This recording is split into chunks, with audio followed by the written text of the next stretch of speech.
নীলাঞ্জনাদি producer বা যিশু সেনগুপ্ত মানে স্টার সবসময় দিদি দাদার মতনই ছিল। ইনফ্যাক্ট আমি দুজনের মানে ভালো টাইমটা 2 বছর দেখ মানে শুভ নববর্ষের সবাইকে আমার প্রীতি আর আয়রার তরফ থেকে সবাই খুব ভালো থাকবেন, নতুন বছর সবার খুব ভালো কাটুক। দেখো ভুল বলেছি, শুভ নববর্ষ সবাইকে, শুভ নববর্ষ।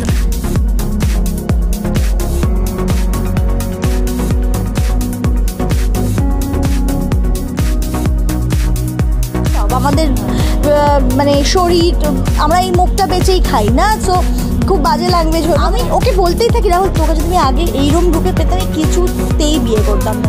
আজকে আমরা এমন একটা কাপলের সাথে আড্ডা মারতে এসছি বলা যেতে পারে। তারা হচ্ছে বর্তমানে খুবই পরিচিতটা একটু অন্যভাবে, সদ্য মা বাবা হয়েছেন তারা, তাও মা বাবার বয়স 6 মাস হয়ে গেছে বলা যেতে পারে।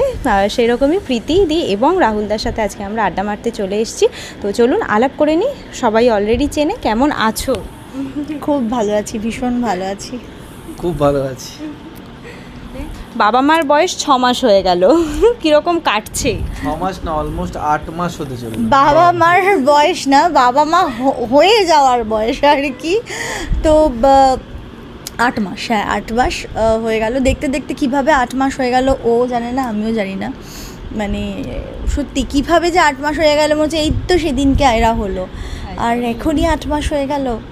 তো ভীষণ সুন্দর একটা পিরিয়ড চলছে, টাইম অনেক তাড়াতাড়ি চলে যাচ্ছে। আয়রা কতটা বদমাইশি করছে, কতটা মানে দুষ্টুমি করছে এখন? আয়রা এমনি খুব ভালো শান্ত বাচ্চা, টাচুড। মানে এমনিতে ওর কোনো জ্বালানো কিছু নেই। ওর খিদে পেলে একটুও কাঁদে, আর এমনি তো একদম জ্বালায় না। তবে দুষ্টুও খুব, মানে এক জায়গায়ও থাকতে পারে না, সারাক্ষণ ওর চোখ ঘুরছে, সারাক্ষণ এটা নেবো ওটা নেবো ওটা নেবো। একটা জিনিস তুমি হাতে দিয়েছো কিন্তু তো ওর আরেকটা কোথায় কী আছে সেটা নেওয়ার মোটিভ, মানে ধরো ওর ফেভারিট জিনিসটাই তুমি ওর হাতে দিয়েছো, কিন্তু না আরও কী আছে চারিদিকেও দেখবে, দেখে ওইটাকে খাবলাবে। মানে খুব এই দিকে দুষ্টুমি। আরও যত বড় হচ্ছে আস্তে আস্তে ওর নতুন নতুন অনেক কিছু আমরা দেখতে পাচ্ছি। লাইক ধরো আমি রাহুলকে বলছি আমার পাপ্পা বলে আদর করছি, ঠিক আছে, ও ঝাঁপিয়ে ঢুকে যাবে ওর মধ্যে, যে কেন আমাকে ঠাস ঠাস করে থাবড়া মারবে, বুঝলে? এইটা তো মানে ইদানিং শুরু করেছে, আর এটা মানে জাস্ট অসাধারণ লাগছে। এইটা আমরা ভিডিও দেখতাম সোশ্যাল মিডিয়াতে, সেটা আমাদের সাথে হচ্ছে, মানে ইটস লাইক কি বলবো, মানে খুবই ভালো লাগছে। একদম স্বপ্নের মতন আছো আর কি। এখন অবধি তো তাই। রাহুলদার সাথে কি বদমাইশি করে এখন অবধি? প্রচণ্ড পরিমাণে। আমি যেহেতু আমাকে একটু মাঝে মাঝে বেরোতে হয় তো ঠিক আছে, কিন্তু এমনি প্রচণ্ড বদমাইশি করে। মানে ধরো যেরকম কালকে খেলতে গিয়ে আমার লেগেছে এখানে, এবার ব্যান্ডেজ ছিল, এবার ও তো ওটাকে কালারিং কিছু দেখছে, ওটাকে ধরে চিপে দিচ্ছে, ওর ভয় আমি খুলে দিয়েছি। তারপরে হচ্ছে ওই গায়ের ওপর উঠে পড়া। এবার আমি ওকে প্রচণ্ড চটকাই, প্রচণ্ড চুমু খাই, তার জন্য প্রচণ্ড মারে আমাকে, চড় মারবে, খিমচে দেবে, চুল ধরে টানবে, অতিষ্ঠ হয়ে যায়। রাহুল ওকে এত চটকায় না, এত চটকায়, ও অতিষ্ঠ হয়ে যায়, এরম করে নিঃশ্বাস ছাড়ে, বুঝলে তো? আরেকটা হচ্ছে ও আমাকে বেশিক্ষণ না দেখতে পারলে আর চোখে চোখ কন্ট্যাক্ট রেগে যায়, তখন ওকে যতই ডাকো মুখ এরকম করে মুখ ঘুরিয়ে নেবে। মানে আমি বুঝতে পারি আর কি, সত্যি অভিমান। সোশ্যাল মিডিয়াতে ছাড়াও আছে আমাদের, মানে যে আমি প্রথমে ভাবতাম যে না হয়তো, এবার যতই ও মানে আমাকে অনেকক্ষণ যদি না দেখে তখন ও মুখ ঘুরিয়ে নেবে, রেগে যাবে। এই তোমরা আসার আগেই মা ওকে কোলে নিয়ে খাওয়াচ্ছিল, এবারে আমি বলছি আয়রা এটা আমার পাপ্পাই, দেখো আয়রা এটা আমার পাপ্পা বলে আমি রাহুলকে আদর করছি। ও কি করছে, ও প্রথমে দেখলো, ও তো দূরে ছিল, অনেকটা দূর হয়ে গেছে ডিস্টেন্সটা, ও তো যেতে পারছে না ঝাঁপিয়ে ওখানে। ও এরকম আর চোখে দেখে আর তাকাচ্ছে না আমাদের দিকে, আর বারবার আর চোখে দেখছে। এবার মাকে যেই বলেছি মা একটু কাছে নিয়ে আসো, এক থাবড়া এসেই আমার মুখে। মানে এখন থেকেই একদম রাগ তুঙ্গে, রাগী, খুব রাগী। না কিছু হলে চুল টেনে নেয়, নিজেরই চুল টানে না হলে। কিন্তু এই বাচ্চারা এইটুকুনি না করলে ভাল লাগে না। মানে ও একেবারে শান্ত হলে আমাদেরই মনে হয় একটু দুষ্টুমি কর, কিন্তু না, ও ঠিকঠাক, মানে যেরকম একটা বাচ্চার হওয়া উচিত ও সেরকমই। আর বাচ্চা তো বাচ্চা, সব বাচ্চা সমান, এক একটা বাচ্চার নেচার এক এক রকম। জল ফেলে দিচ্ছে, গায়ে হিসু করে দিচ্ছে। এক একটা বাচ্চার নেচার এক এক রকম হয়, তো ঠিক আছে ভালো। আর রাহুল তো চেয়েই ছিল যে আমার বাচ্চা যেন অনেক দুষ্টুমি করে, আর নে এবার ঠেলা। দুষ্টুমি না করলে মজা নেই, জিনিস ফিনিস ভেঙে দিক, অলরেডি ভেঙে ফেলেছে, সেদিন একটা কাপ না প্লেট ভেঙে দিয়েছে না। একা একা তুমি, আর আরেকটা ওর হচ্ছে বদভ্যাস যে ও একা থাকতে চায় না, মানে তুমি ধরো একা খেলনা দিয়ে বসিয়ে দেবে না, কাউকে না কাউকে চাই। কাউকে না বলতে ধরো আমার এখানে আসলে আমার মা তো পুরোটাই, তখন মানে আমি পুরো ভ্যাকেশনে থাকি, এখানে থাকলে মা পুরো দায়িত্বটা নিয়ে নেয়, মাকে একটুও ছাড়তে চায় না।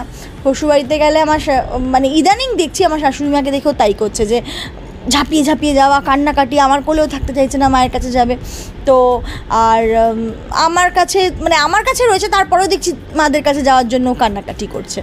তো এইরকম আমি দেখছি যত বড় হচ্ছে না আস্তে আস্তে অন্য অন্য কিছু, মানে আমি মাকে বললাম যে মা ও কি তাহলে আমায় চিনছে না, আমায় ভালোবাসবে না, তোমাদেরকেই এত ভালোবাসে, মানে এক সময় আমার হিংসা হয় যে মা আমার কোল থেকে মাদের কোলে যাওয়ার জন্য এরকম করছে কেন। এই যে প্রায় 6 বছর তার উপরে হয়ে গেল একসাথে থাকা, মানে প্রেম ফেজ থেকে বিয়ে ফেজ পুরোটা, তো এই 6 বছরের জার্নিটা যদি খুব সংক্ষেপে একটুখানি শুনতে। তো 8 বছরের জার্নি, দুষ্টু মিষ্টি সব রকম মিলিয়ে মিশিয়ে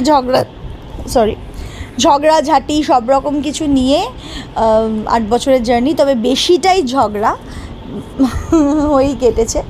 এখন আয়রা হওয়ার পরে জীবনটা পুরো পাল্টে গেছে। আয়রা হওয়ার পরে অসম্ভব ভালো একটা অদ্ভুত একটা লাইফস্টাইল আমি ঢুকে গেছি। এখন আমার জীবনে আর কিচ্ছু ম্যাটার করে না, কি হলো কি না হলো, কি হচ্ছে কি না হচ্ছে, সব কিছু পিছনে।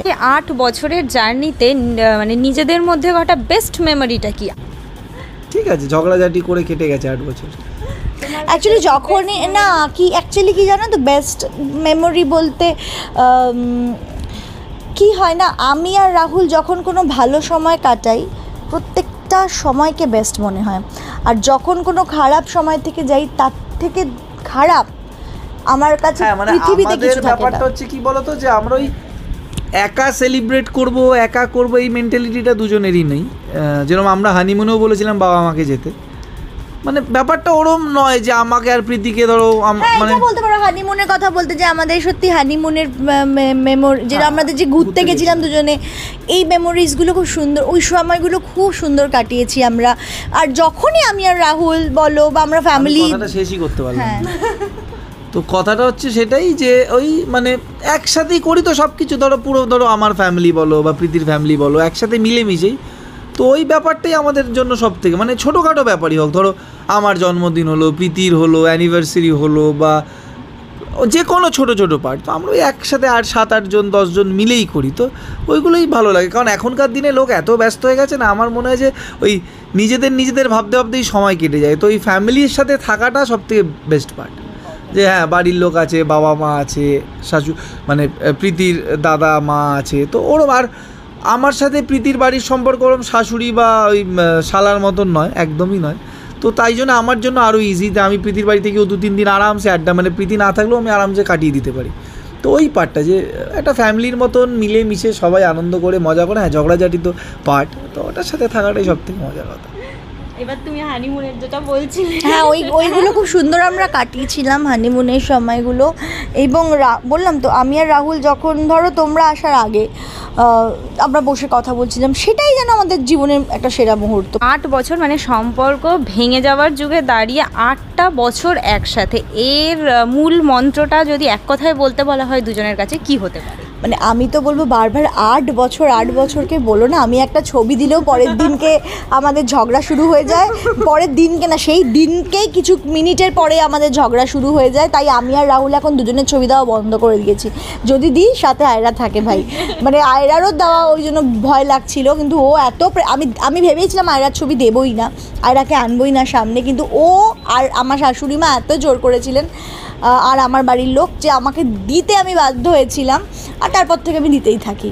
তো এইটা মানে আমি জোর গলায় কিছুই বলবো না, 8 বছরের মন্ত্র, পাশে থাকা, আনন্দ করা, মজা করা, অ্যান্ড সব থেকে ইম্পর্টেন্ট ব্যাপার মানে ওই ছোটোখাটো ব্যাপারকে ছোটোখাটোই রাখা, অত বড় না করা, এই আর কি। না, আমি একটা কথা বলবো সেখানে যে 8 বছরের ব্যাপারটা নয়, বিয়ে ইচ্ছে থাকলে তুমি 100 বছরও থাকতে পারো, ইচ্ছে থাকলে তুমি যদি বাজবে না তো থাকবে কি? আমি বলছি কথার কথা, মানে যদি যদি তোমার মনে হয় যে না আর ভালোই লাগছে না, আর করবো না, আর টানতে পারছি না, তুমি পারবে না। এরকম হয়তো যাদের হয়তো ডিভোর্স হয়ে যাচ্ছে, হয়তো তারা পারছেই না, আর সম্ভবই নয় হয়তো থাকা, সেই কারণে তারা চলে যাচ্ছে।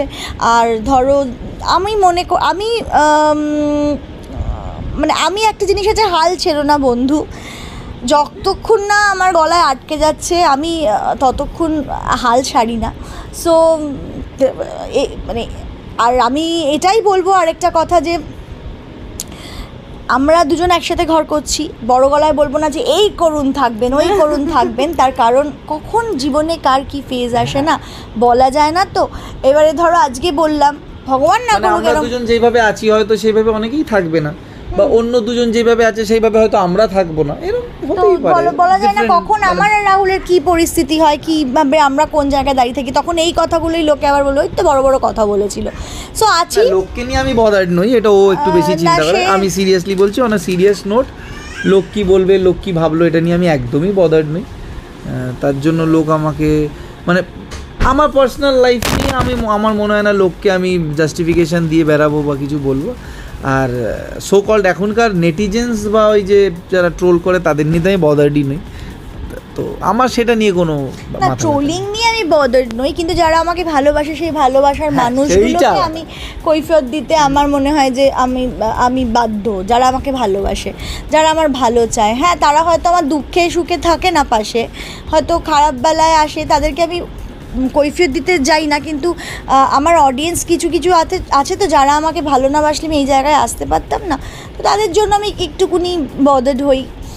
তো এই আর কি, আর এটাই আমি চাইবো অডিয়েন্সের কাছে বা সবার কাছে, তোমাদের কাছে, যে ভালো যেন থাকতে পারি আমরা একসাথে, যেন আজকালকার দিনে সত্যি এত কিছু মানে একটুতেই চলে যাওয়াটা, তাহলে যখন বউ তাহলে সেই দায়িত্বটা নিয়ে, বা রাহুলের ক্ষেত্রে ও তো বর, সেই দায়িত্বটা নিয়ে পাশে থাকি না, পাশে থেকে লড়াইটা লড়ি না, ছেড়ে কেন যাব আমি?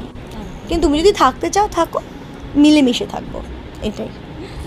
এই প্রসঙ্গতেই তুমি এই ডিভোর্স কথাটা তুললে বলে একটা কথা মাথায় এলো, সেটা হচ্ছে তোমাদের খুবই আপন বেশ কিছু বন্ধুবান্ধবদের রিসেন্টলি এরকম ঘটেছে।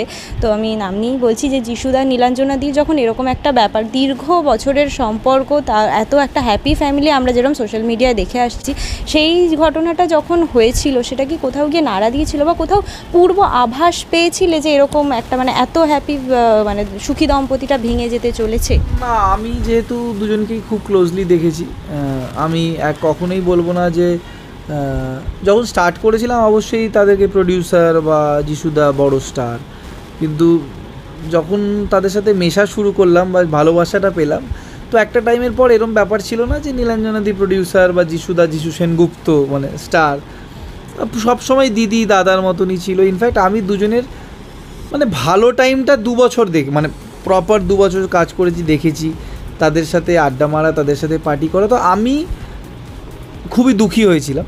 ইনফ্যাক্ট আমাকে যদি আজও জিজ্ঞাসা করো, আমি আজও আমার সাথে দুজনেরই সমানভাবে কথা হয়, তো আমি আজও চাই যে দুজনেই এক হয়ে যাক। এবার তাদের পার্সোনাল ব্যাপার, সেটাই আমি অতটা ঢুকি না, কিন্তু আমাকে যদি জিজ্ঞাসা করো, কারণ আমি যেহেতু তাদের বাড়িতে 3-4 অবধি পার্টি করেছি, ছাদে আড্ডা মেরেছি, প্রচণ্ড ভালোবাসা পেয়েছি যিশুদা নীলাঞ্জনাদের কাছ থেকে, মিথ্যে কথা বলবো না। কোনো দিন আমাকে অ্যাজ অ্যান আর্টিস্ট ট্রিট করেনি নীলাঞ্জনাদি, বা কোনো দিন যিশুদা অ্যাজ অ্যান হ্যাঁ ঠিক আছে রাহুল, এই ব্যাপারটা কোনো দিনই ছিল না। তো আমি খুব দুঃখ পেয়েছিলাম, কিন্তু at the end of the day তাদের পার্সোনাল লাইফ, কিন্তু আমি আজও চাই যে তারা এক হয়ে যাক, আমি প্রে করি যে তারা এক হয়ে যাক। এবার বাকিটা, কারণ পার্সোনাল লাইফে আমার মনে হয় একটা টাইমের পর না ঢোকাটাই ভালো, কিন্তু আমার তরফ থেকে দুজনের প্রতি প্রচণ্ড ভালোবাসা আছে, কারণ আমি যেহেতু দুজনকে খুব কাছ থেকে দেখেছি। কখনো কি তার পূর্ব আভাস পেয়েছিল? না, এত সুন্দর একটা জিনিস হঠাৎ করে এরকম কোথা থেকে হয়ে গেল কখনো কি? এটা ইনফ্যাক্ট এটা নিয়ে অনেক নিউজ হয়েছিল যে মানে অনেক এই যে যারা সিসিএল খেলছে তারা এর দলে, যারা ওই খেলছে তারা ওই কাজ করছে ওর দলে। তো আমি একদমই ক্লিয়ার করি আজকে যে আমি কোনো দিনই এর দলে ওর দলে না, আমি সবসময় দুজনের দলে। ইনফ্যাক্ট আমি এখনও চাই যে দুজনে এক হয়ে যায়, তো ওরম আমার কোনো ব্যাপার নেই।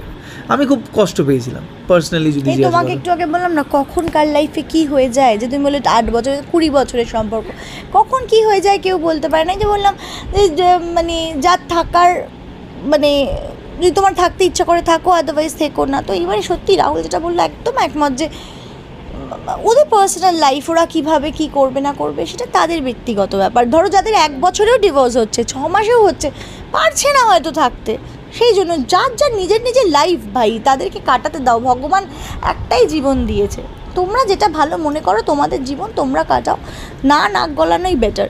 হ্যাঁ চাইবো সব ভালো হোক, যেহেতু তারা আমাদের ভীষণ কাছের নিজের দিদি দাদা, তারা এক হয়ে যাক এটা আমরা চাইতে পারি, কিন্তু তার পার্সোনাল লাইফে ঢুকে ঘাটানো সেটার অধিকারও আমাদের নেই, আর সেটা আমরা চাইও না, কেন আমরা খুব রেসপেক্ট করি তাদেরকে। একদম তাই, মানে কোথাও গিয়ে সেটা খুব বেশি পার্সোনাল হয়ে যায় আর কি, সেটা করা উচিত নয়। জিজ্ঞাসাও করিনি, আমরা জানতেও চাই না, আমরা শুধু আজও চাই দুজনকে একসাথে দেখতে যেরকম দেখেছিলাম, কিন্তু যদি নাও দেখতে পাই সেটা সেখানেও আমরা আজও জিজ্ঞেস করবো না পরবর্তীকালে যে কেন। না আমি পার্সোনালি কথাও বলেছি, তো অন্য ব্যাপার, আমি এই ব্যাপার নিয়ে ঢুকিনি পার্সোনাল কথা, এটা আমি বলবো না, ছেড়ে দাও, বাদ দাও। অন্যদিকে এই যে তুমি বললে না যে এত রেগে যায়, এই দুজনের মধ্যে রাগীটা কে, কার থেকে এই রাগটা এসেছে জানতে ইচ্ছা করছে। দুজনেই খুব রাগী, খুব শর্ট টেম্পারড আমরা দুজনেই। তাহলে একজনের রাগ হলে আরেকজন মানায়? আমাকেই মানাতে হয় জেনারেলি, আমরাই মানে ছেলেরাই মানিয়ে থাকি, তো আমাকেই মানাতে, আর কিছু করার নেই। এই বিষয়ে প্রীতিদির কি মত? একমত হবে, না না মানায়, দেখো দোষ যে করবে সেই তো মানাবে। সেইকে যেরকম আমি একটা দোষ করেছি তো আমি গিয়ে মানিয়েছি, যে তো যে দোষ করবে তাকেই না মানাতে হবে। তো রাহুল দোষের সংখ্যা রাহুলের 99.9, তো রাহুলকে তো মানাতে হবে। ক্রিমিনাল এরকম একটা। জিজ্ঞেস করবো রাহুল দাকে যে প্রীতিদি কি অ্যাজ আ গার্লফ্রেন্ড বেশি রাগী ছিল না অ্যাজ আ ওয়াইফ বেশি রাগী? গার্লফ্রেন্ড বেশি রাখি, ওয়াইফ আর হাজবেন্ডে উল্টোটা হয়ে গেছে। অ্যাজ আ বয়ফ্রেন্ড আমি একদম শান্ত ছিলাম, হাজবেন্ড হয়ে আমি রাগি হয়ে গেছি, কিন্তু ওর কেসটা উল্টো হয়েছে, কিন্তু এতটাও উল্টোই নি যতটা এই মহাশয় উল্টে গেছে। মানে বয়ফ্রেন্ড যখন ছিল রাহুল, এইটা কি চাঁদ কিন্তু আজকে ওঠেইনি, আচ্ছা ওঠেইনি রাহুল, সূর্য 2 দিন পরে উঠবে বলেছে, হ্যাঁ 2 দিন পরে উঠবে বলেছে, ঠিক বলেছে প্রীতি, ঠিক। এখন মানে উল্টো, কি বলছিস চুপ কর, কিছু জানিস না, না না পুরো উল্টো। হ্যাঁ আগে আমি খুব রাগী ছিলাম, কথায় কথায় হয়তো আমি রাগ করতাম, আর ভালোও লাগতো, মানাচ্ছে বারবার, এই করছে সেই করছে, বিষয়টা খুব এনজয় করতাম। আমি তো বুঝিনি যে ব্যাটা একটা কথা বলে বারবার রাহুল, যে পরীক্ষার পরে কেউ আর পড়াশোনা করে নাকি, মানে বিয়েটা হয়ে গেছে বলে যে আরও মানে ওইটা যে ওর কী ছিল রূপ আমি বুঝতে পারি, আসলে সত্যি ওটা রাহুল না এটা রাহুল আমি একদম বুঝতে পারি না। আর দিন দিন ও প্রচণ্ড রাগী হয়ে যাচ্ছে, মানে শুধুমাত্র আমার ক্ষেত্রেই নয়, ও এমনিতেই রাগী হয়ে যাচ্ছে, খুব রাগী হয়ে যাচ্ছে। আমি বুঝতে পারছি না কেন আমরা সবাই একটু ঠান্ডা হ, এত রাগ। আমি ওকে বলতেই থাকি রাহুল তোকে যদি আমি আগে এইরকম রূপে পেতাম আমি কিছুতেই বিয়ে করতাম না তোকে, এইরকম রূপে পেলে তুই একেবারে উল্টো হয়ে গেলি। এই এত বড় অভিযোগটা রাহুলদা কি বলবে? ও কিছু বলতে পারে না, আমি সত্যি কথা বলছি। আর না না আমার একটু মানে আমি একটু রাগি, মানে আমার চট করে রাগ হয় আবার কমে যায়। আরে এমন এমন কাজ কারবার করবে সবাই মিলে, আর আমি যখন একটু ঘেটে থাকি আমি বলি আমাকে ডিস্টার্ব করিস না, তাও বেশি মাথা খাবে সবাই মিলে, ভালো লাগে। তাই এটা বিয়ের আগে কোথায় ছিল, তখন তো আরো ডিস্টার্ব করা হতো, তখন তো তুই আরে এখন তো মাথায় অনেক চিন্তা থাকে না, এটা ওইটা হ্যাঁ না তেনা, তো হয় হয়ে যায় আর কি করে। আগে বিয়ের আগে 5-10 মিনিট লাগতো রাগ ভাঙাতে, এখন সেটা 5-10 মিনিট 5-10 দিন 15 দিন 20 দিনও হয়ে যায়, ওই ভাঙায় বাট সেটা হয়ে যায়, সময়টা বেড়ে গেছে। মানে এই যে লোকে আগে শুনতাম বলে যে বিয়ের পরে সত্যি ছেলেরা চেঞ্জ হয়ে যায়, ইটস ট্রু, এটা সত্যি। ওই তো পরীক্ষার পর আর কেউ পড়ে না, এটা ঠিক হচ্ছে না। একমাত্র কি মানে কাকে দেখলে একদম রাগটা কমে যায়, মানে নিমেষেই কমে যায় কাকে দেখলে? আয়রাকে দেখলে ও তো একটা অন্য ব্যাপার, ঠিক আছে।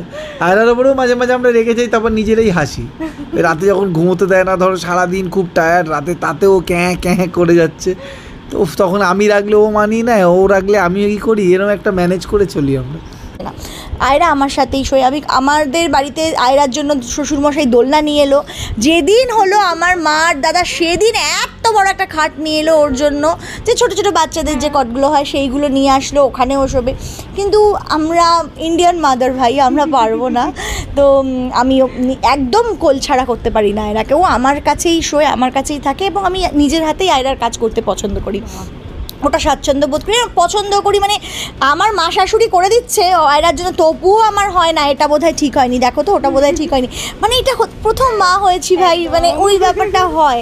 হ্যাঁ, আর আয়রা দেখো, যেই জন্য আমি, যদি আমার যখন লোকও ছিল আয়রার জন্য, এখন নেই, কিন্তু যখন প্রথম দিকে 1-1.5 মাস 2 মাস পাইনি লোক, 2 মাস পরে যখন পেয়েছিলাম তখনও আমি নিজে হাতে করতাম, মানে ওরা শুধু সাপোর্টটা দিত। তখন তোরা সেদিনকেই করেছি কি, আমি খুব জোরে বকা দিয়েছি, এবার বকাটা দিতে না রাহুল রেগে গেছে, বুঝতে দিচ্ছে না আমাকে, ওর সাথে সাথে ওকে কোলে নিয়ে ও খুব সুন্দর ঘুম পাড়াতে পারে, ওকে ঘুম পাড়িয়ে নিমেষে ঘুমিয়ে পড়লো।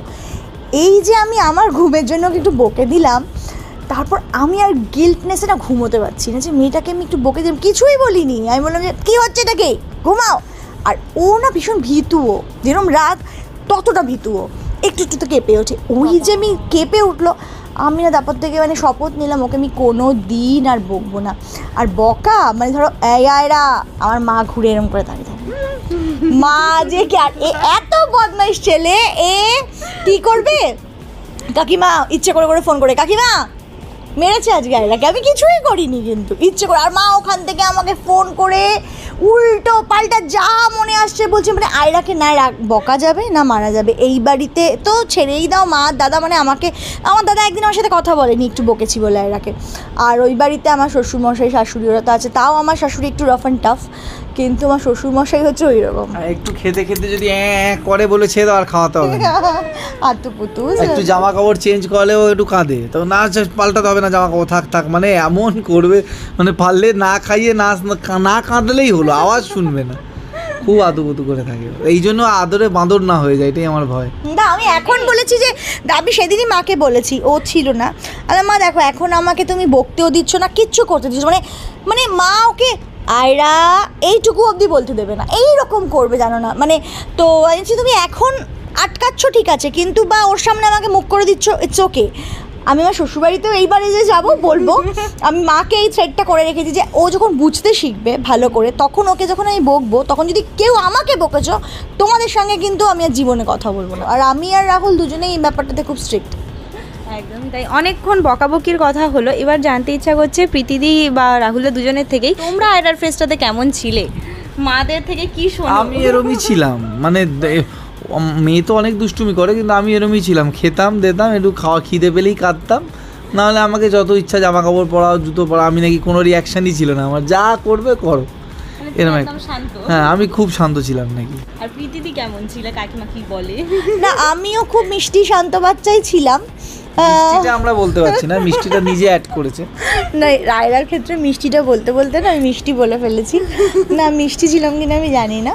তো আমি শান্ত বাচ্চা ছিলাম, কিন্তু মানে কীরকম ছিলাম বলো তো, মানে রাগ হলে মানে আমি কোনায় গিয়ে কাঁদতাম, মা বলতো। আরে ওর বয়সে কোথায় কোনায় কাঁদবি? আচ্ছা ওর থেকে একটু বড়, ওর বয়সে একটু বড় কোথাতে, অনেক বড় বয়সে গিয়ে 4-5 বছর থেকেই মানে কোনায় গিয়ে আমি কাঁদতাম। আর আমার মনে, আমি ছোটোবেলার কথা না, যেরকম আমার বড়োবেলার কথা মনে নেই খুব একটা, কিন্তু 4-5 বছরের পর থেকে আমি কী করেছি সেটা আমার মনে আছে।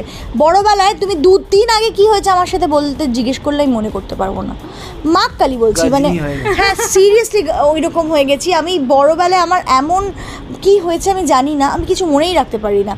আর কিন্তু ছোটোবেলার সব মা বলে কী রে এটা তোর মনে আছে, কী রে ওটা তোর মনে, কী রে তুই তোর কী সুন্দর স্মৃতিশক্তি। এলাম না, এখন আমি কিছু মনে রাখতে পারি না। আমার ছোটোবেলায় আমার মনে আছে, আমার একটা ছোট্ট পুতুল ছিল, চোখ বন্ধ করতো আর খুলতো, ওই মানে রাগ হলেই একদিন তো পুরো ওটাকে কানা করে দিলাম, আর রাগ হলে ওকে গিয়ে যত টর্চার করতাম, আর আমার রাগ হলে আমি চিৎকার করে কাঁদতাম না, মা বলে যে আমি কোনায় গিয়ে কাঁদতাম ছোটো থেকেই, মানে খুব আয়রার সেই অভিমানটা আছে, আয়রার মধ্যে আমি সেই অভিমানটা দেখি, চোখ জলে ভরে যায় কিন্তু কাঁদে না। মা রাহুলের এই জিনিসটা রায়রা পুরোটা পেয়েছে, রাহুলও ধরো তুমি ওকে বকছো, আমি ছোটবেলায় নাকি খুব একটা কাঁদিনি, মানে কাঁদিনি না, যে এটা মানে আমি জ্ঞান অবস্থায় বলছি, আমাকে চট করে মানে ছোটবেলায় যখন মার ফার খেয়েছি যখন পড়াশোনার জন্য, ভাই আমি কাঁদিনি, মানে ইনফ্যাক্ট আমার মনে আছে আমি মার খেতাম যে কেউ মারছে বাবা বা টিচার, আমি তাকিয়ে থাকতাম, তো চোখনামা চোখনামা আমার মনে আছে, আমি খুব একটা তার জন্য আরো মার খেয়েছি আমি, তো আমি খুব একটা কাঁদিনি। আয়রা পুরো রাহুলের এটা পেয়েছে, মানে আয়রা অভিমান হয়, আয়রা কিছু বললে বকলে আয়রা চোখ নামায় না, আয়রা এটা পুরো রাহুলের পেয়েছে। আর অভিমান তো আমার মতন পেয়েছে, ইমোশনাল অভিমানী, এটা আমার মতো দেখি এইটুকু বয়সে যতটুকু লক্ষ্য করতে পারি বুঝতে পারি, মানে ছাপটা একদম স্পষ্ট আছে। হ্যাঁ একদম। কিছু কিছু জিনিস তো পুরো রাহুলের মতো, রাহুল বলে নো ডিএনএ রিকোয়ারমেন্ট। কি জিনিস রাহুলদার মতন একটু শুনবো। রাহুল আর আমার মতনই হাসি খুশি, ভীষণ হাসি খুশি, খুব হাসে। তারপরে মিশুকে বাচ্চা যেটাকে বলে, খুব মিশুকে, আমাদের এই প্রবলেমটা নেই যে লোকের কোলে যাবে, সবার কোলে যায়, খুব মিশুকে, ওকে সবাই ভালোবাসে। অ্যাকচুয়ালি আমাদেরকেও সবাই খুব ভালোবাসে, তো আর আমাদের বাচ্চা আমার যেটা মনে হয় ও অনেক অল্প বয়স থেকেই না অনেককে পেয়েছে ইন দ্য সেন্স, ধরো ও যখন 5 বছর বয়স তখন ও সেলিব্রিটি, 5 মাস তখন ও সেলিব্রিটি ক্রিয়েট লিগে ফ্লাইটে করে গিয়ে ধরো আমাদের টিমের ধরো একসাথে 20-25 জন, এবারও যখন মাঠে যাচ্ছে সেখানে মাঠের অপোনেন্ট টিম বা অ্যাট এ টাইম ও 400-500 জন 1000 জন তো অল টাইম দেখছে, ওরও মিউজিক বাজছে, ও ওখানেও এমন নয় যে আমার বা প্রীতির কোলেই থাকবে, ওকে সবাই কোলে নিয়ে ঘুরেছে, মানে পুরো টিম, যিশুদা, বনি, তোমার বম্বের টিম, সৌরভদা, দর্শনা, বনি, কৌশানী, ও কারোর কোল বাদ নেই, ও সবার কোলে ঘুরেছে। ইনফ্যাক্ট একদিন দেখছি বম্বে টিমের প্লেয়ারদের কোলে ঘুরছে, তারপর একদিন দেখছি অ্যাঙ্কারের কোলে রয়েছে, ফিরতে চাইছে না, এরম ও সবার কোলে ঘুরেছে, কোনো অসুবিধা নেই। আমাদের কোচ বলো না, মানে আমাদের অংশুমান দা, প্রমিস দা, ও কারোর সাথে কোনো ব্যাপার নেই, ওর একটাই প্রবলেম, একটু দাড়ি আর চশমা দেখলে ভয় পায়, মানে দাড়ি গোফ এটা আমার পেয়েছে। যেরকম আমি ছোটবেলা থেকে অনেক বড় বয়স অবধি আমি দাড়ি গোফালাদের দেখলে কাঁদতাম, মানে হিসু হয়ে যাবে এরকম লেভেলের ভয়, ওইটা একটু ভয় পায়, কাঁদে। তাছাড়াও আসলে আমার মনে হয় যে ওইটা না খুব মানে হেল্প করেছে, যে কারোর কোলে যায় আরামসে, তুমি ওকে নিয়ে অন্তত লম্বা টাইম না হলেও 1 ঘন্টা 1 ঘন্টা কাটিয়ে নেবে, ও ডিস্টার্ব করবে না, তো এইটা একটা ভালো সাইড, মানে ছোটোর থেকে অনেকটা সোশ্যাল বলতে পারো, অনেকটাই সোশ্যাল। বাচ্চারা হয় এই চশমা দেখলে বা দাড়ি দেখলে টেনে দেওয়া বা খুলে দেওয়া, এই যে হ্যাঁ এরকম করে হাত দিয়ে খুলে, আমার চোখে দুটোতেই আঞ্জনি হয়েছে বলে আমি চশমা পরি না, কিন্তু আমার আঞ্জনির জন্য পরে আছি, খুব কষ্ট হচ্ছে, তো ও ধরে এরকম খুলে। এবং আরেকটা হচ্ছে এটা আমার সেফটি গার্ড, আমার মেয়ে কালকে এত ব্যথা ছিল না, পাস বেরোচ্ছে এখান থেকে, ছিল না, মেরে চোখে আমার আরো ব্যথা করে দিয়েছে, ওই জন্য সেফটি গার্ড কাটার দায়িত্ব আমার, 3-4 দিন অন্তর নোকটা একটু ধারালো হয়ে যায়, ও নাক কেটে দেয়, আমার গাল কেটে দেয়, নিজেরও কাটে আমারও কাটে, আর প্রচন্ড জোরে ধরে কিমচায়, ক্ষতবিক্ষত করে দিচ্ছে নাকি, ওই আর কি বুঝতে তো পারি না, তখন যখন জল দিই তখন দেখি জ্বলছে, তারপর দেখি ওই মারটাই আদর। আগের দিনকে তোমার আগে এখানে আসার আগে শাশুড়ি মায়ের সাথে রাত্রেবেলা খুব খেলছে, তো মাকে মেরে মার এগুলো স্ক্র্যাচ করে দিয়েছে, চশমা মনে করে চুল টেনে, আর মা দিচ্ছে অনায়াসে এগুলো করতে, আমি বলছি মা ছাড়ো। এবার আমার মাকে এবার ওই ভিডিওটা পাঠিয়েছি, মা বলছে বুঝছিস না, এই মারেই যে কত আনন্দ, এটা তুই বুঝছিস না, আমাকেও মেরে ছাতু করে, কিন্তু সেটাই আনন্দ লাগে আমার, বিমলার যে কত আনন্দ হচ্ছে, মার খেয়ে আনন্দ ভাই, এটা আমার কি মানে মারে ওর মা, এখন যে পুচকি মারছে সেটাতেও এখন একটা বিশাল মজা। আরে আমার দাদা, শোনো কথা, ধরো বাচ্চা তো এখন তো অত চিনে উঠতে পারেনি, মানে তুমি যতই থাকুক মা দাদার সাথে, ধরো 7 দিন ওই বাড়ি চলে গেলাম, তো এই বাড়ির লোককে বুঝতে আমার একটু টাইম লাগে, আবার যখন এখানে চলে এলাম ওখানে গেলাম ওই বাড়ির লোকে একটু ওর বুঝতে টাইম লাগে, তো এবারে যখন এসেছি দাদাকেও দেখেছে, বুঝলো তো, এবার দাদার দাড়ি আছে, হ্যাঁ চশমা পড়েছে বড় দাদাকে দেখে খুব কাঁদছে, এবার আমার দাদা খুব মনমরা হয়ে এখানে, ওর দাদা অসম্ভব ভালোবাসে, মানে আমাদের বাড়িতে থাকলে ওর মুখ দেখে ওঠে, ও বাড়ি, আর ও যখন আমাদের বাড়িতে থাকে না ওর ভিডিও দেখে ওঠে, বুঝলে। হ্যাঁ এইবারে ও দাদা বলছে, এবারে দাদা খানিকক্ষণ মধ্যে আবার ওর কাছে গেছে, তখন ওকে দেখে হেসেছে, বলছে মারে তুই আমার দেখে হাসলি, তুই যদি আমার দেখে না হাসিস আমার তো বেঁচে থাকাটাই বৃথা, মানে এই লেভেলের, বুঝলে। আর আমাকে তো এখন কেউ পাত্তাই দেয় না, মা বলো দাদা বলো সব, ও মানে তুই সরতেও ভিডিও কল হলে তুই সর, ওকে দেখবো, তোকে কি দেখবো, এইরকম, বুঝেছো। তোমার দাম কমে গেছে? দাম আমার একদমই নেই, কমে গেছে কি, জিরো নেই, এরকম। রাহুলদা কি বলবে, পিজিটির দাম কমে গেছে? এটা নিয়ে ঝগড়াও করে, ও আগে না আয়রা আগে, বোকা কাজ করবে। আরে আমি বললাম এইভাবে বাঁচা যায় নাকি, প্রায়োরিটি তো এখন সবার কাছেই আয়রা, যেহেতু ও ছোট আছে তখন সবার কাছে সবাই এখন ওকেই খোঁজে এসে, যে কোথায় গেল খাটেনি, কোথায় গেল, কার কোলে আছে, বা কোথায় গেল, পড়ে গেল না, তো এরকম একটা ব্যাপার। কিন্তু যে এই বাচ্চাটাকে নিয়ে আসলো পৃথিবীতে এত কষ্ট করে নিজের জীবনকে, প্রত্যেকটা মা, নট অনলি মি, প্রত্যেকটা মা, যে সেই মাগুলোরই কোনো দাম থাকে না। তুমি ভাবো এই যে পৃথিবীর প্রথম মা যার মেয়েকে ভালোবাসা হচ্ছে বলে তার হিংসা হচ্ছে। এ বাবা, ছি ছি ছি, আমার পৃথিবীর মেয়েকে প্রথম মা। ভালোবাসু, একটা থ্যাঙ্কস তো বলা যায় যে এত সুন্দর গিফট আমায় এইটা দিলি। পৃথিবীর প্রথম মা। এটা আমি বলতে চাই সবাইকে, সব হাজবেন্ড বলো, এখানে তোর বাড়ির জ্ঞান কেউ শুনতে পাবে না। বাড়ির লোকজনদেরকেও বলতে চাই, যখন কেউ মা হবে না তাকে অ্যাটলিস্ট বলবেন যে থ্যাঙ্কস, মানে এটা এত সুন্দর একটা গিফট দেওয়ার জন্য, আর কিছু না। মাদের এইটা কি, মা সন্তানের জন্য পুরো জীবনটা দিয়ে দিচ্ছি। কাজ করছি না আজকে 1 বছর হয়ে গেল, যখনই কেউ কাজের জন্য বলছে আমি না ভাই সারা জীবন আমি অ্যাক্ট্রেস থাকবো, কিন্তু এই ফেসটা আমি পাবো না, আমার বাচ্চার বেড়ে ওঠাটা আমি চোখের সামনে দেখতে পাবো না, আমি থাকবো। নিজের শরীরকে শেষ করে দেওয়া বলো, যা কিছু মানে সেটা যেন শরীরটা শেষ করে দেওয়া এখন ওর, এইটা এখন আর প্রেগন্যান্সির পর কোনো মেজর ব্যাপার নেই, একটা ব্যাপার আছে ঠিক করে দেওয়া যায়, কিন্তু যাই হোক আমি তো একটা প্রফেশনে আছি, তো সেখানটাকে আবার যাওয়াটা সেই এখানে এইটাই সব আমাদের মানে শরীর, আমরা এই মুখটা বেচেই খাই না, সো খুব বাজে ল্যাঙ্গুয়েজ হলো, কিন্তু আমরা এই মুখটা বিক্রি করেই আমরা লোক আমাদেরকে চেনে। সো যাই হোক, তো আর কিছু না, একটা মাকে মাথায় হাত বুলিয়ে শুধু বলা যে থ্যাংক ইউ, এই যে এত সুন্দর একটা গিফট দেওয়ার জন্য, একটা মা অনেক চার্জড আপ হয় এটাতে, এইটাই। মেলোড্রামা করতে হবে দিনে, এইটাই হচ্ছে ব্যাপার। না রাহুল দা আজকে অন স্ক্রিনে এই মাথায় হাতটা বুলিয়ে থ্যাংক ইউটা বলে না,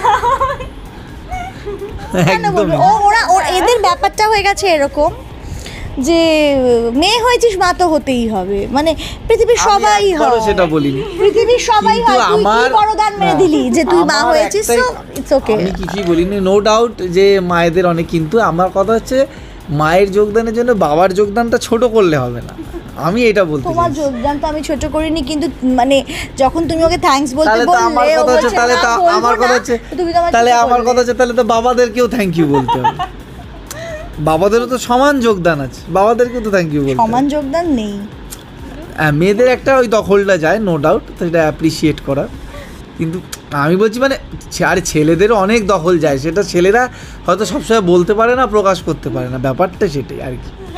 তাই তো দুজনেই দীর্ঘ একটা সময় হয়ে গেছে যে মানে টেলিভিশন থেকে দূরে, তো আবার কবে ফেরা হবে এরকম কি কোনো প্রস্তুতি চলছে? প্রীতিদি যেমনটা বললে যে 1 বছর হয়ে গেছে, আমি অফার পাচ্ছি, তাও না এখন এই সময়টা আয়রার সময়, তো রাহুল দাও কি এরকমটাই ভাবছো যে এই সময়টা আয়রার না, সময়? এইবার আমি মাঝে সিসিএল এর জন্য অনেকগুলো কাজ ছেড়েছিলাম, তো মাঝে একটা কাজ হওয়ার কথা হলো না কোনো কারণে, কন্ট্রাক্ট হয়েও হলো না, কিন্তু হ্যাঁ এবার শুরু করতে হবে। মাঝে আমি 2টো সিনেমার কাজ করছি, মানে সেটা শুট রাহুল এখনো স্টার্ট নিজে হয়নি, প্রচুর কাজ ছেড়ে দিয়েছে প্রথম সেটা থেকেই, স্টার্ট হয়নি, মানে এখনো হবে, ইমিডিয়েটলি স্টার্ট হবে হয়তো। যখন হরগড়ি বন্ধ তো হচ্ছে তখন থেকে তারপরে আমি এখন কথা হচ্ছে, স্টার্ট হয়ে যাবে হয়তো, তো ওই সব কিছু এই হয় না, খাপে খাপে বসতে হয়।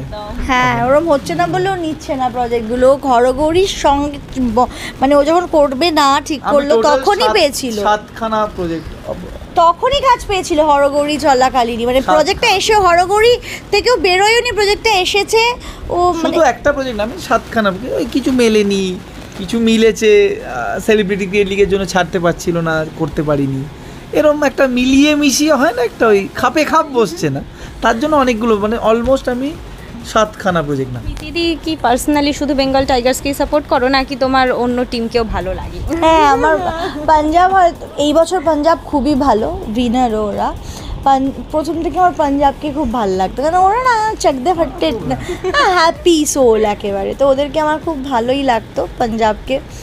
আর দ্বিতীয়ত বেঙ্গল টাইগার্সের জন্য আমি কত গলা ফাটাই সেটা তো তোমরা দেখতেই পাও, মানে আমি যে কোনো গেম খুব মানে সিরিয়াস হয়ে যাই, প্রত্যেকটা খেলা, সেটা ধরো টেলিভিশনেও যদি কোনো খেলা খেলতে যাই আমি খুব সিরিয়াস হয়ে গিয়ে খেলি, তো আর এখানে তো এত বড় একটা খেলা সিসিএল সেলিব্রিটি ক্রিকেট লিগ, তো সেখানে আমি খুবই সিরিয়াস থাকি, মানে ওরা যেদিনকে পারে না সেদিন আমি কেঁদে মানে দিই ওই একটা মাস এখন আমাদের ফ্যামিলি বা আমাদের সবার জন্য প্রায় দুর্গাপুজোর মতন, আমরা সারা বছর ওয়েট করে থাকি সিসিএলটা কখন আসবে, আগের 2 মাস প্র্যাকটিস, তারপরে সিসিএল যাওয়া, মানে কতটা সিরিয়াস হয়ে যায় তোমার, মানে বাড়ি থেকে রান্না করতে পারলে বাবা মা চেঁচাবে, মানে একটা দুর্গাপুজোর মতনই আমাদের সবার জন্য। আয়রার এই চেয়ার আপটার জন্য তোমরা একদম ইগারলি ওয়েট করছো নিশ্চয়ই। আয়রা অলরেডি এবছর চেয়ার করে ফেলেছে, কিন্তু এই বছর অতটা বোঝেনি, হয়তো নেক্সট ইয়ার আরো বেশি চেয়ার করতে পারবে, দেখা যাক। আয়রাকে মাঠে বেশিক্ষণ রাখা যাচ্ছিল না বল টলের জন্য, ওরা ভেতরে, কিন্তু আয়রাকে নিয়ে সবাই খুব আনন্দে ছিল। সবাই বেশিরভাগ লোকজন মানে বেশি আমাদের টিমে সবাই, সৌরভ বলো বা আদিত্য বা আরও অনেকে, সবাই জ্যামি ট্যামি এসে আয়রার থেকে হাত দিয়ে মাথায় আশীর্বাদ, এরকম আয়রার ছোটো ছোটো হাত দিয়ে আশীর্বাদ দে মা, আশীর্বাদ দে। ও খেলে না কিন্তু একটা পার্ট, ওকে। বেঙ্গল টাইগার্সের আয়রা একটা বড় পার্ট। প্রত্যেকে ওর মুখ দেখে তারপরে যেত খেলায় নামতে। সৌরভ তো প্রত্যেক দিন, ধরো একদিন আমি যদি একটু লেটে মাঠে ঢুকতাম, আমার কি মুখ করতো, তুই এত লেটে ঢুকলি কেন কেন কেন, হ্যাঁ আয়রা কোথায়, আয়রা আবার দেরি হয়ে গেল, ওকে প্রণাম করতে পারলাম না, মানে আয়রাকে প্রণাম করে সৌরভ মাঠে নামতো এইরকম। আয়রাকে সবার, আয়রাকে প্রত্যেকে টিমের প্রত্যেক। আবার মোটামুটি প্রীতিদিকে দর্শকরা অনুরাগীরা আর কি তো মুখিয়ে থাকে যে কতদিন ইনস্টাগ্রামে ফেসবুকে সবাই মানে দিদি ফেরো না ফেরো না ফেরো না, কাজ করো না। হ্যাঁ নিশ্চয়ই কাজ করব। একটা আমি তো বাচ্চাটা হওয়ার পরে না আমিও নিজের একদম, হ্যাঁ ওইটা মানে আমাদের ইনস্টা ফেসবুকে এত মেসেজ, তখন সত্যি মানে তুমি কি ফিরবে না কবে, ওটা দেখে আরও চাপ হয়ে যায় যে কি কবে কি হলো কি ব্যাপার, মানে হয় না তুমি ভাবছো আর 1 মাস পর কথা এমন করবে না, মানে এটা আমাদের, আমরা ভাগ্যবান সত্যি ভাগ্যবান যে লোক ভালোবাসে। এখন একটা ভালো প্রজেক্ট পেলেও আমি করতে পারবো না, আমি নিজেকে সুন্দর করে আবার আগের জায়গায় নিয়ে যাব। বাচ্চাটা হওয়ার পরে যে জিনিসগুলো আমার শরীরের, আমি একটু মোটা হয়ে গেছি, একটু অনেকটা মোটা হয়ে গেছি, তো সেই জায়গাটা সুন্দর করে ফিরে আসতে হবে আগের জায়গাতে, তো সুন্দর করে আবার কাজে নামবো। ভীষণ সুন্দর একটা আড্ডা চলছিল, আড্ডাটা মনে হচ্ছে চলতে থাকলে চলতেই থাকবে, কিন্তু শেষ করার সময় অলমোস্ট এসে গেছে। আমাদের ছোট্ট স্টার, এটা যেহেতু স্টারদের সাথে করেছি, পবন সিং, কেসরিলাল, হ্যালো হ্যালো বলে দাও। আমরা এইভাবেই টাটা করে নিচ্ছি, চলো টাটা করে টাটা টাটা করে দাও, সবাইকে মাইক্রোফোন ধরে না। আড্ডা হলো, মিষ্টি আড্ডা হলো, মানে সব শেষে সেই শেষ পাতে রসগোল্লার মতন আমরা সব শেষে আমাদের আয়রাকে এবার আমরা ভিডিওটা শেষ করব। নিশ্চয়ই আপনাদের খুব ভালো লাগবে, এরকমই ভিডিও দেখার জন্য অবশ্যই চোখ রাখুন বিনোদন ডিজিটালের পর্দায়।